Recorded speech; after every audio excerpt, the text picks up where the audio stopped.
कि शिव की दया होगी कैसे जब आज इस मैदान में खुद साहब उपस्थित हैं। कौन? जिन्होंने हमारे आपके जीवन में शिव गुरु को उतारा है। आप जब तक थोड़ा शांत होके इस जगह पे खड़े हैं तो खड़े होके, बैठे हैं तो बैठ के, लेकिन अगर मन ही शांत नहीं हुआ, बोली ही शांत नहीं हुई, तो शिव की दया का परिणाम दिखेगा कैसे? तो मेरा अनुरोध है पहले कि अभी कुछ समय के बाद आज का ये कार्यक्रम भी खत्म हो जाएगा। इतनी दूर से आए हैं आप सब, हम सब आए हैं एक ही सोच के साथ इस यात्रा में आए कि मेरे और आपके सबके गुरु जो शिव हैं, उनकी बात होगी, उनका महोत्सव होगा, महाउत्सव होगा, और उस उत्सव में स्वयं साहब की उपस्थिति होगी, जिन्होंने हमारे आपके जैसे सामान्य से सामान्य लोगों के जीवन में शिव की शिष्यता उतारी है। तो सोचिए कि जब वो खुद उपस्थित हो और शिव की बात हो रही हो, उस जगह का माहौल कैसा होना चाहिए, ये तो आपको खुद विचार करना चाहिए। क्योंकि इस जीवन में मेले बहुत लगते हैं, बहुत जगह पे हम लोग मेले में जाते हैं और घूम के लौट आते हैं, लेकिन ये मेला नहीं है। साहब अक्सर कहते हैं कि शिव गुरु के लिए जो शिष्यों का प्रेम है, हमारे गुरु शिव के लिए जो उनके शिष्यों का प्रेम है, इसके बारे में कुछ यूं कह सकते हैं आप कि ये इश्क है, कोई तमाशा नहीं है। ये इश्क है, कोई तमाशा नहीं है। शिव गुरु की बात है, शिव की शिष्यता की बात है। और किन लोगों के बीच है? वैसे लोगों के बीच है जो जंगलों में रहते हैं, पहाड़ों में रहते हैं, जिनके जीवन में कोई सुख सुविधा आराम नहीं है। उन जैसे अति सामान्य लोगों के भी गुरु शिव हैं, और ये सबसे बड़ी संपत्ति हमारे जीवन में आई जो हमने इस काल में जन्म लेके पाया है। और साहब जो उपस्थित हैं, उनके लिए हम सब बड़े प्रेम से कहते हैं कि स्वागत है हे युग पुरुष तुम्हारा, स्वागत है हे युग पुरुष तुम्हारा, तुमने जमीन पे गुरु शिव को उतारा। कौन है शिव? कौन है वो शिव जिसको हमने और आपने गुरु माना है? हमारे आपके घर में जिसकी पूजा होती आई है, आज से नहीं, हजारों वर्षों से, हजारों सालों से घर घर में जिस शिव की पूजा होती आई, उसी शिव का एक रूप जगत गुरु शिव का भी रूप है, लेकिन हम उस रूप से जुड़े नहीं। हमने भगवान के रूप में उनकी पूजा की, हमने भगवान के रूप में उनसे मन्नतें मांगी और हमारी मन्नतें पूरी हुई। यानी वो शिव जो भगवान है, वो हमारे आपके जैसे सामान्य से सामान्य जीव की बात भी सुनता है। आप जहां भी पुकारेंगे, प्रेम से पुकारेंगे, प्रेम से याद करेंगे, वो शिव उतरते हैं, और जिन्होंने उतारा है वो आज खुद यहाँ उपस्थित हैं। इस महान संकल्प में कि शिव सिर्फ मेरे गुरु नहीं, एक एक व्यक्ति के गुरु हो जाए, जन जन के गुरु हो जाए, इस महान संकल्प में एक एक व्यक्ति के द्वारा जो सहयोग होता है, जो काम किया जाता है गुरु का, वही होती है हमारी सहभागिता इस बड़े काम में। एक बहुत बड़ा काम का संकल्प लिया गया। कौन सा काम है ये? कि शिव सिर्फ मेरे गुरु नहीं, शिव एक एक व्यक्ति के गुरु हो जाए। क्योंकि आज तक आदमी के जीवन में यही होता आया है, जो चीज उसको अच्छी मिली उसने खुद रखा, दूसरों को नहीं कहा, दूसरों में नहीं बांटा। लेकिन एक इंसान का ये स्वभाव नहीं होता, एक इंसान का ये गुण नहीं होता कि वो कोई भी अच्छी चीज खुद अपने तक रखे, दूसरों तक नहीं पहुंचाए।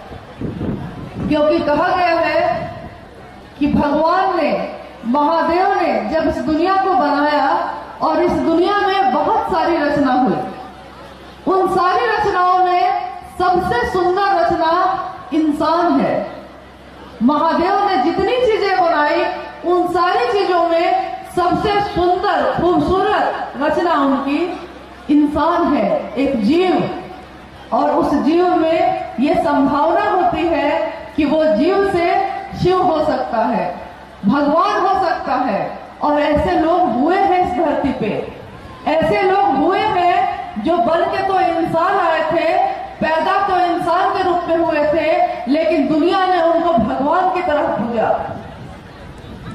यानी एक इंसान में संभावना होती है कि वो भगवान की तरह बन सकता है।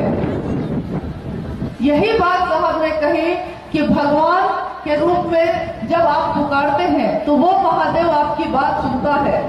लेकिन जीवन में सब कुछ हो, शक्ति हो, सुख हो, समृद्धि हो, लेकिन ज्ञान नहीं हो, तो ज्ञान ही नहीं है तो जीवन जीने की कला भी समझ में नहीं आती। तो जीवन कैसे जी जाए, कैसे जिया जाए इस जीवन को, यही ज्ञान लेने के लिए शिव को गुरु बनाने की जरूरत है। क्योंकि जिस दुनिया में हम और आप रहते हैं, आप देखते होंगे सिर्फ धनबाद ही नहीं, झारखंड और भारत के अन्य राज्य, सारे जगहों पे काफी चीजें हुई, तरक्की हुई, उन्नति हुई। पहले जब हम हाथ के पंखे से हवा देते थे, आज एसी और कूलर पे पहुंच गए। पहले घर में दिया जलता था, आज एक बटन दबाते हैं और बल्ब जल जाता है। देखिए, घर का अंधेरा, घर में छाए हुए अंधेरे को आप बिजली की रोशनी से रोशन कर सकते हैं, उजाला ला सकते हैं। लेकिन हमारे आपके मन में जो अंधेरा फैला है, उस अंधेरे को गुरु की रोशनी के सिवा अब किसी की ताकत नहीं है कि हमारे आपके मन में जो अंधेरा फैल गया है, हमारा आपका मन जो अंधेरा में डूब गया है, इसको रोशन कर सके। तो कौन कर सकता है? वो एकमात्र महादेव कर सकते हैं, एकमात्र शिव, जिसने इस दुनिया को बनाया है। जिसने बनाया है वो जानता है कि हमारा इलाज कैसे होगा, हमारे अंधेरे मन को रोशनी कैसे दी जाएगी। और देखिए, आज जब से हमारे जीवन में शिव की बात आई है, हमने शिव की बात करना शुरू किया, हमने ये 3 सूत्र करना शुरू किया, तो हमारे आपके जीवन में कितना परिवर्तन हुआ। पहले भी हमारा जीवन था, पहले भी एक जीवन था, लेकिन उस जीवन में यही होता था कि सुबह होती थी और शाम होती थी, सुबह होती थी फिर शाम भी हो जाती थी, जिंदगी यूं ही तमाम होती थी। उस जीवन में न कोई उमंग था, न कोई तरंग था। सुबह उठे, दिन भर जो एक जानवर भी काम करता है, वो सारे काम हम करते हैं, शाम हो जाती है, पूरा दिन खत्म हो गया। लेकिन आज का जीवन, अब का जीवन जो है, जब हमने शिव को गुरु बनाया है, जब शिव हमारे गुरु हुए हैं, इस जीवन में देखिए क्या है, इस जीवन में कितने रंग हैं, इस जीवन में कितनी उमंग है। कहाँ आपने गाड़ियां लगाई है और कहाँ से आप पैदल चल रहे हैं। कहीं किसी के चेहरे पे थकावट नहीं नजर आती। कैसे, कौन सी उमंग है ये, कौन सी ये तरंग है, कौन सा ये उत्साह है। जीवन जीने का एक, छोटी छोटी बातों पे हम रोते थे, छोटी छोटी समस्याओं से कि अब इससे पार कैसे पाएंगे। लेकिन आज महादेव का संबल है, आज महादेव हमारे गुरु हैं। महादेव ये कोई छोटी बात नहीं है। आपके शहर में अगर एक कोई बड़ा आदमी हो और वो आपका परिचित हो या आपका रिश्तेदार हो, तो आपके मन को कितना बल होता है। कहावत है ना कि जब सैया भरे कोतवाल तो डर काहे का। किसी के सैया, किसी के पति अगर कोतवाल हो जाए तो लगता है कि पूरा जिला के मालिक हम ही हैं। मन इतना बलशाली हो जाता है। और आज किसको हम कहते हैं?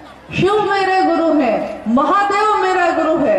तो सोचिए, वो महादेव जो भगवान है, जिसकी मात्र इच्छा में इतनी शक्ति है कि उसने पूरी दुनिया को बना दिया।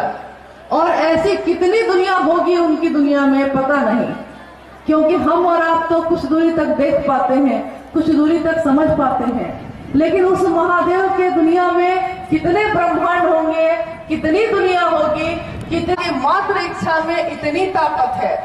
वो मेरे आपके जैसे तुच्छ व्यक्ति का, सामान्य से साधारण व्यक्ति का अपना गुरु हुआ है, अपना। तो हमारा आपका मन कितना बलशाली होना चाहिए। मेरे गुरु शिव है। अभिमान से, गर्व से कहिए कि मेरे गुरु शिव है। और ये गर्व कि इससे बड़ी संपदा, इससे बड़ी संपत्ति इस दुनिया में इंसान को नहीं मिल सकती। इससे बड़ा भोग दुनिया में कोई किसी को नहीं दे सकता। पैसे से अगर सुख मिलता, समृद्धि से और सुविधाओं से अगर सुख मिलता, तो जितने लोगों के पास पैसे हैं, जितने लोग अमीर हैं, सब सुखी होते।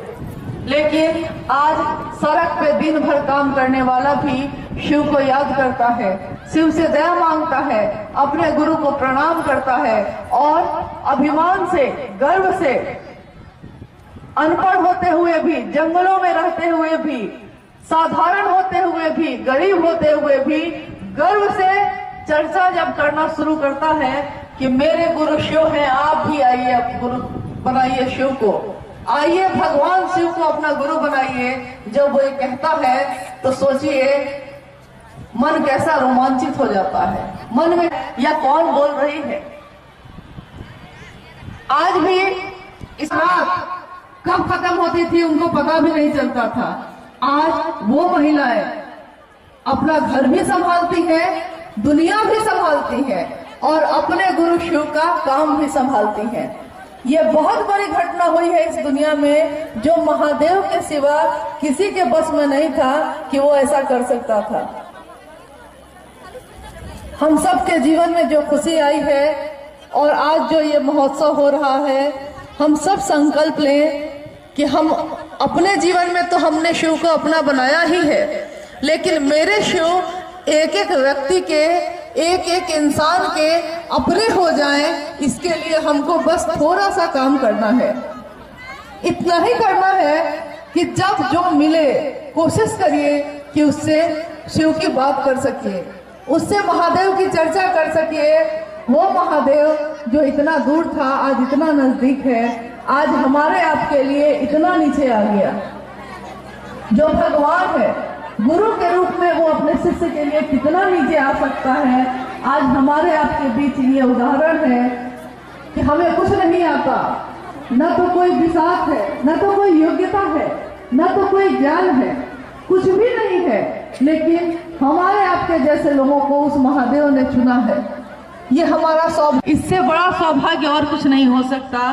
तो आइए इस सौभाग्य को व्यक्ति के जीवन का सौभाग्य बनाए और चर्चाओं में जो आप कहते हैं, गाते हैं कि शिव की चर्चा में चला चला चला चलते ही रहो, तो हम अपने जीवन में ये संकल्प लें। और आज साहब जो खुद यहाँ उपस्थित हैं, हम सबका परम सौभाग्य है ये, हम उनसे आशीर्वाद मांगे, अपने मन को शांत करें, शांत चित्त होकर सुनिए कि वो क्या कहने आए हैं। क्योंकि आज दुनिया के हर कोने से उनको लोग चाहते हैं कि वो जाए और वो नहीं जा पाते, लेकिन आज धनबाद के इस कोने में वो जब आ गए हैं तो ये हमारा आपका बहुत बड़ा सौभाग्य है। फिर ये समय आएगा कि नहीं आएगा नहीं जानते, फिर ये वक्त आएगा कि नहीं आएगा हम और आप नहीं जानते। तो आइए, आपने गीत सुना है ना कि लग जा गले कि फिर हंसी ये शाम हो कि ना हो, शायद इस जन्म में फिर ये बात होगी कि नहीं नहीं जानते हैं। थोड़ी देर में साहब खुद यहाँ उपस्थित होंगे, उनके मुख से अपने गुरु शिव की बात हम सब सुने और अपना सौभाग्य मानकर अपने हृदय में इसको, अपने दिल में इसको संजो कर अपने घरों को वापस लौटे। कुछ नहीं मिला। जिन लोगों के लिए पूरा जीवन आप जान दे देते हैं, प्राण दिए रहते हैं कि वो खुश हो जाए आपसे, आप सब कुछ करते हैं उसके लिए, लेकिन कुछ समय के बाद ऐसा वक्त आता है कि वो आपसे मुंह फेर लेता है। क्योंकि इंसान प्रेम का बदला प्रेम पूरी तरह नहीं दे सकता, लेकिन वो भगवान जो शिव है, वो गुरु जो शिव है, वो आप एक कदम चलते हैं तो वो 100 कदम चलता है। आप एक बूंद प्रेम का देते हैं तो वो 1000 बूंद देता है। वो प्रेम का सागर है, वो ज्ञान का निधि अगम है। हम अपने गुरु शिव से दया की याचना करें, हम अपने साहब से आशीर्वाद की याचना करें कि हमारे आपके जीवन में शिव सचमुच में उतर जाए। शिव की शिष्यता का जो संकल्प, जो प्रण हमने लिया है, हम अपने शिव के लिए अब इस जीवन में, अपने इस जीवन में अंतिम सांस तक काम कर सकें। हम सब उस शिव की शिष्यता एक एक घर तक फैला सकें। आने वाला समय ऐसा समय हो कि जहां से आप गुजरे, उस घर में अगर दिया जलता हो, उस घर में अगर लोग रहते हो, तो वो शिव की बात करते हो। शिव और कुछ भी नहीं, शिव के सिवा और कुछ भी नहीं। ऐसा जीवन, ऐसी दुनिया हो जाए, ये सपना है हम शिष्यों का, लेकिन हमको इसके लिए करना होगा, काम करना होगा। गुरु ने दया की है, गुरु ने दया की बारिश की है, लेकिन इसकी बूंदों को, इसके प्रवाह को हर घर में पहुंचाना होगा, हर दिल में उतारना होगा। इसके लिए आप सब आगे आइए और शांत होकर बैठ जाइए, साहब की बात को सुनिए। जहां है, जैसे है, वहीं से हलचल मत करिए, क्योंकि कुछ देर के बाद तो फिर वहीं लौट के आपको जाना है जहां से आप आए थे, उसी दुनिया में फिर लौटना है। शिव की ये दुनिया, बड़ा सौभाग्य होता है हमारा कि ये मिलती है दुनिया। तो आज इस सौभाग्य को थोड़ा संजो के रखिए। आप सबसे अनुरोध है कि आज इस महोत्सव में जो आप आए हैं, तो इस महोत्सव का महत्व समझिए। महोत्सव में जो बातें आपने अब सुननी है साहब से, आप जो सुनेंगे अभी, ध्यान से सुने, एक एक शब्द को अपने जीवन में उतारें, अपने दिल में उतारें, ताकि आने वाले समय में आप अपनी इस ऊर्जा का उपयोग कर सके। समय बहुत कम अब बचा है, और जब हम लोग अभी आ रहे थे तो काफी लोग अभी रास्ते में ही थे। हर मैदान छोटा हो जाता है, क्या किया जाए? शिव के दुनिया, शिव के शिष्यों की दुनिया जब बढ़ेगी तो दुनिया का कोई मैदान ऐसा नहीं होगा जो शिव शिष्यों को थाम सकेगा, बैठा सकेगा या व्यवस्था कर सकेगा। गुरु भाई और गुरु बहन, जैसे ही ये संबोधन हम देते हैं, हमको क्या याद आना चाहिए? गुरु भाई आप हैं मेरे, किसके कारण? गुरु बहन आप हैं मेरी, किसके कारण है? कारण क्या है? इससे पहले एक महिला थी आप, इससे पहले एक पुरुष थे आप, एक इंसान थे मेरे लिए, लेकिन आप अनजान भी हैं अगर, और आपने शिव को गुरु बनाया है, तो मेरा संबोधन ये हो जाता है कि गुरु भाई हैं आप, गुरु बहन हैं आप। तो इसके मूल में क्या है? उत्तर आपको देना होगा। ये मेरी जिज्ञासा है कि इसके मूल में क्या है। इसके मूल में यही है ना कि शिव आपके गुरु हैं, यानी शिव और कोई नहीं। अभी मैंने कहा कि ये गुरु का मंच है। इस गुरु के मंच से, या मंच का मतलब ये नहीं होता है कि सिर्फ ये स्टेज बना हुआ, मंच का अर्थ ये होता है कि जहां बैठकर आप अपने गुरु की बात करते हैं, वो चाहे धरती हो, चाहे वो पत्थर हो, या फिर वो कोई लकड़ी से बना हुआ स्टेज हो, कहीं भी बैठकर आपने अगर या खड़े होकर अपने गुरु की बात की है, तो वो गुरु का स्थान है। और गुरु के स्थान पे सिर्फ और सिर्फ गुरु की बात होनी चाहिए। तो ये अनुशासन हर शिव शिष्य में खुद होना चाहिए कि उस जगह पे आपके शिव की बात के अलावा किसी की बात नहीं हो। तो पहले तो गलती आपसे खुद होती है, हमसे खुद होती है। हम अगर सुनना चाहेंगे तभी कोई हमको सुनाएगा। हम किसी से बात करना चाहेंगे तभी बात करेंगे। शिव के भाव के शिखर में समस्त संकीर्णताएं तिरोहित हो जाती हैं, लेकिन इसके लिए शिव भाव की जरूरत है, शिव भाव के नजदीक होने की जरूरत है। इसके लिए आपको शिव की बात करने की जरूरत है। तो हमको ये निश्चित करना होगा कि एक निष्ठता बहुत जरूरी है किसी भी रिश्ते में। लौकिक तौर पे एक पति और पत्नी के बीच की बात देखिए, अगर पति पत्नी के लिए एक निष्ठ नहीं है तो उस रिश्ते का कोई मतलब नहीं। अगर पत्नी पति के लिए एकनिष्ठ नहीं है तब भी उस रिश्ते का कोई मतलब नहीं। एक भाई अपनी बहन के लिए बहन के भाव से एकनिष्ठ नहीं है तो रिश्ते का कोई मतलब नहीं। एक गुरु अपने शिष्य के लिए तो होता ही होता है एकनिष्ठ, लेकिन शिष्य अगर अपने गुरु के लिए एकनिष्ठ नहीं है तो उस रिश्ते का भी कोई मतलब नहीं है। अभी तक हम लोगों ने दिल्ली में, खासकर दिल्ली और आसपास के क्षेत्रों से जब जब भेंट हुई है, अब बहुत कम हुआ है, लेकिन मेरी अपनी अनुभूति है कि हम लोग शिव के अलावा सारी बात आप लोगों से सुनते रहे।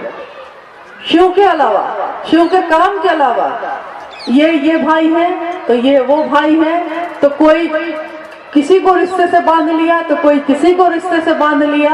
आपने देखा होगा कि साहब श्री हरिनानंद जी लौकिकता में मेरे पिता हैं, लेकिन जब हम शिव की बात करते हैं, मैं एक शिव के शिष्या जिसकी घोषणा की थी इन्होंने, जब हम शिव की बात करते हैं तो हम उस साहब को वरेण्य गुरु भ्राता ही कहते हैं। पिता है वो लौकिकता में, लेकिन उससे बहुत बड़ा स्थान होता है एक गुरु भाई का, वरेण्य गुरु भ्राता का, एक गुरु बहन का। तो हमको ये याद रखना होगा कि हमको और आपको यही रिश्ता कायम करना है। कहीं मामा, कहीं चाचा, कहीं काका, इससे पहले मुक्त होइए आप, और शिव आपके गुरु है, एकनिष्ठ होइए आप। साहब का हमेशा यही संदेश रहा है, उन्होंने मात्र ये चाहा है कि आप शिव के पीछे चलिए। उन्होंने कभी ये नहीं चाहा कि आप मेरे या उनके किसी के भी पीछे चलिए। उन्होंने मदद लेने के लिए सबसे कही, लेकिन किसी के पीछे चलने के लिए उन्होंने कभी नहीं कहा। उन्होंने खुद अपने बारे में भी यही कहा कि जब से चला हूँ मेरी मंजिल पे नजर है। मंजिल एक शिव के शिष्य का क्या होना चाहिए? मंजिल एक शिव के शिष्य की सिर्फ और सिर्फ उसके गुरु से जुड़ाव होना चाहिए। जब से चला हूँ मेरी मंजिल पे नजर है, मेरी आंखों ने मील का पत्थर नहीं देखा।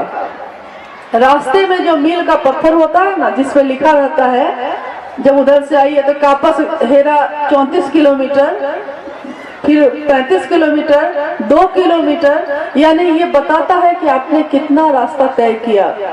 तो एक यात्री ये होता है कि हर कुछ दूर के बाद वो मील का पत्थर देखता है कि और कितना बचा है, और कितना बचा है। लेकिन एक होता है जिसने निश्चित कर लिया कि हाँ यहाँ आना है मुझको, तो बस वो चल रहा है, चल रहा है और चल रहा है, एक तरफ देखता है। तो उस काम का जो परिणाम है उसमें और हर जगह रुक रुक के चलने वाले के काम के परिणाम में काफी अंतर होता है। आप खुद शिव की बात करने वाले हम लोग, आपने देखा होगा कि हमारे जीवन में तो शिव के लिए हर दिन उत्सव है, हर दिन होली है, हर रात दिवाली है। लेकिन हमारे जैसे और भी बहुत सामान्य लोग हैं जिनके जीवन में अभी शिव की शिष्यता नहीं आई, लेकिन शिव से जुड़ाव है, भगवान के रूप में है या किसी भी रूप में है। सावन में जब हम यात्रा करते हैं शिव के लिए जल लेकर, यानी शिव पे जल चढ़ाना है ये सोच के, शिव की पूजा करने के लिए जब हम लोग कांवड़ में जल लेके चलते हैं, तो जैसे आप में से कितने लोग ऐसे हैं जो कभी सावन में जल लेके चले हो? कभी ऐसा हुआ है क्या? बचपन में मैं खुद 2 बार गई हूँ, अब तो जरूरत ही नहीं पड़ती, लेकिन पहले 2 बार गई थी अपने परिवार के साथ, और मैंने जो देखा है उस अनुभूति को आपको बताती हूँ। आप में से भी कुछ लोग ने हाथ उठाया कि हाँ हम लोग भी गए हैं। शिव पे जल चढ़ाना है, शिवलिंग पे जल चढ़ाना है, मन में ये निश्चय आ गया है, एक जगह आपने मन में स्थिर कर लिया है कि मुझको उस जगह पे जाना है। आपने शिव के नाम का एक जल लिया है, एक लोटे में कांवड़ लिया है, और आपने एक अपनी मंजिल निश्चित कर ली है, आप चल रहे हैं।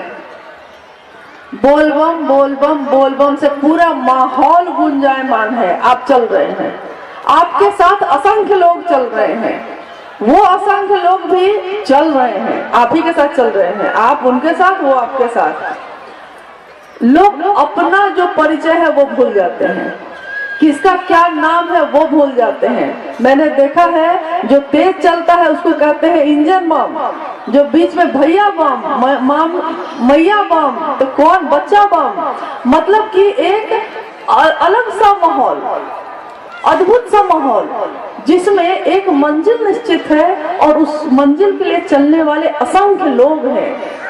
जल लेके चल रहे हैं, वो जाति भूल गए, भेद भूल गए, पुरुष और स्त्री का भेद भूल गए, अपने मन की कलुषता भूल गए। वो 4-5 दिनों की सिर्फ यात्रा या 1 दिन 2 दिन की यात्रा जो होती है उसमें शिव के सिवा कुछ याद नहीं आता। लेकिन आप चलते सबके साथ हैं, आप उठते बैठते सबके साथ हैं, आप नहाते हैं, खाते हैं, यहाँ तक कि खा लिए हैं तो माफी मांगते हैं कान पकड़ के उठ बैठ के, सबके साथ हैं आप। लोग दूर से देखते हैं तो लगता है कि सब एक साथ चल रहे हैं, लेकिन कोई किसी के साथ मन से नहीं है। मन में उसका जुड़ाव शिव से है, उस समय एकमात्र शिव से, एक ही मंजिल है। अब आइए जरा हम लोग अपने जीवन के बारे में विचार करते हैं। साहब श्री हरिनानंद जी ने कहा कि शिव हमारे गुरु हैं।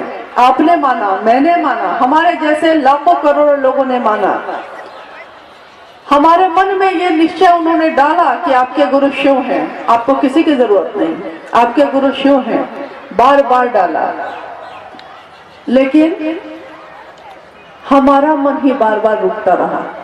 हमारे मन में ये निश्चय नहीं हो सका जो 4-5 दिनों की यात्रा में होता है, वो हमारे पूरे जीवन की यात्रा में ये बात नहीं आ पाई। हम हर जगह रुकते रहे, हम हर जगह दूसरे को देखते रहे और हमारे मन में वो मंजिल ही हमेशा गायब हो जाती है कि कहाँ जाना है, क्या करना है। यहाँ तक कि आपने देखा होगा कि फटाफट सेशन बीच में चला था, काफी लोग मतलब उसमें निकल रहे थे।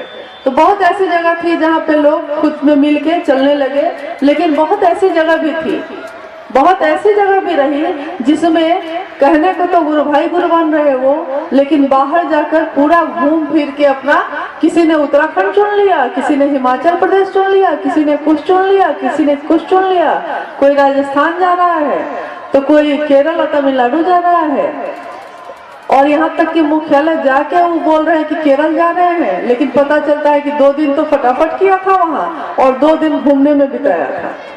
तो ये आपके आसपास में तो असंख्य ऐसे लोग हैं जिन्होंने शिव को गुरु माना ही नहीं, आपको वो दिखाई नहीं देते। और जाना है तो जरूर जाइए आप, लेकिन अपनी जगह को भी तो थोड़ा देखिए कि वहाँ भी कुछ लोग जुड़ जाए और तब बाहर जाइए। तो ये कलुषता, ये चीजें जो हमारे मन को जकड़ती हैं, जैसे ही आप निश्चित कर लेते हैं कि मेरी मंजिल शिव है, मुझको चलना इन असंख्य लोगों के साथ है, लेकिन मन से रहना किसी के साथ नहीं है, मन से जुड़ना किसी के साथ नहीं है। और देखिए आपको कोई कष्ट नहीं होगा, आपको कोई दर्द नहीं होगा, आप मुक्त मन से बहुत अच्छे से, चाहे आज आपको ये भाई मिले तो आप इनके साथ में चलिएगा, वो भाई मिले तो आप उनके साथ में चलिएगा। आपके गुरु शिव है, शिव की बात होनी है। ये नहीं होना चाहिए कि हम इस ग्रुप में हैं, हम इन्हीं के साथ चलते हैं, हम उन्हीं के साथ चलते हैं। अगर ऐसा साहब हरिनानंद जी ने किया होता तो सोचिए, क्या आप दिल्ली में या राजस्थान में या हरियाणा में नजर आते? पता चलता कि जो शिव को गुरु मान रहा है वो फिर रांची में उनके पास बैठा हुआ है, यही पता चलता। लेकिन ऐसा उन्होंने कभी नहीं किया। जो सब कुछ रखते हैं अपने पास, जब उन्होंने हमको मुक्त किया है, जब उन्होंने कहा है कि आप एकदम स्वतंत्र हैं कहीं भी जाकर शिव की बात करने के लिए, तो अगर हम किसी को बाधा देते हैं, हम किसी व्यक्ति की यात्रा को अपने में जोड़ के रोकते हैं, तो ये एक आध्यात्मिक अपराध है।